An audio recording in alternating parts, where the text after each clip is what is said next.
to show you how to make this quick and easy beef stir-through. Basically, it's like having pasta, but without the pasta. It's low carb. It's just a simple mix of ground beef with some onion, red pepper or capsicum, and zucchini. Now you can cut the zucchini in chunks, or you can do what I did, which is use a small slicer to make it like pasta, and then you'll have little strips of zucchini pasta in there. And then a store-bought stir-fry sauce that's, the particular one I have is very low in sugar and low in carbs, so I'll show you how to make it. It's really good.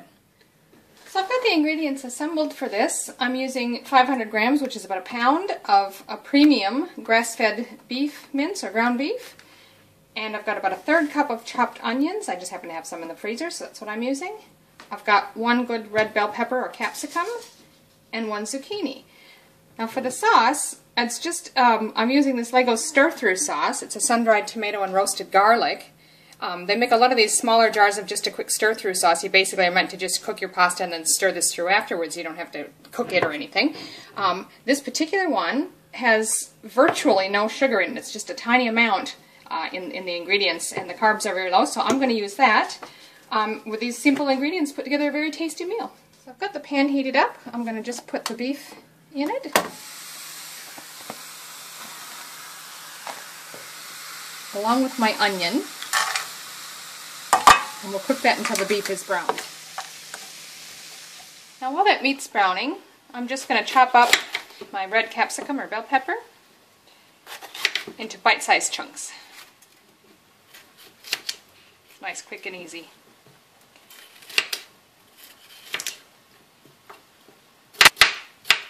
With the zucchini, you can do the same thing if you like. You can chop it in bite-sized little chunks, or if you have a spiralizer or a slicer like this, a little julienne slicer, you can make noodles out of it. It really doesn't matter. Do whatever works for you.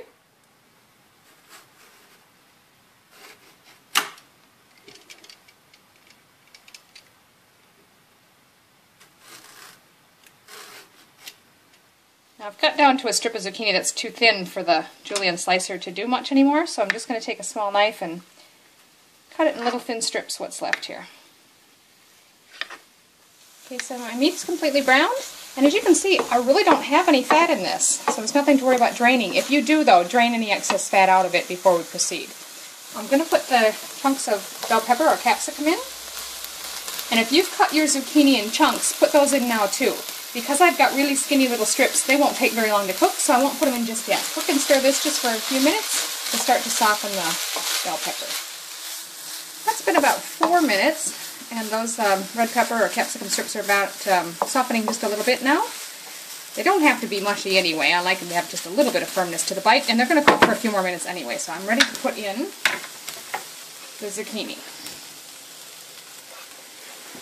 Give that a little bit of a stir through. Now these are very thin, so it's only going to take another couple minutes. So that's just been about 2 minutes, and you can see that the zucchini noodles are softening just a bit. So the last step is I'm going to add that stir-through sauce now. Just pour it in, mix it all through, and just heat it up for a minute or two. So I've just stirred that in and let it simmer for another minute or two. And as you can see, it's very thick and very well coated. And there's a lot of flavor in that sauce, so this is going to be really tasty. That's it, ready to serve. So there it is, served up on the plate. So quick and easy to make, and it's really tasty. That sauce is really good. Give it a try.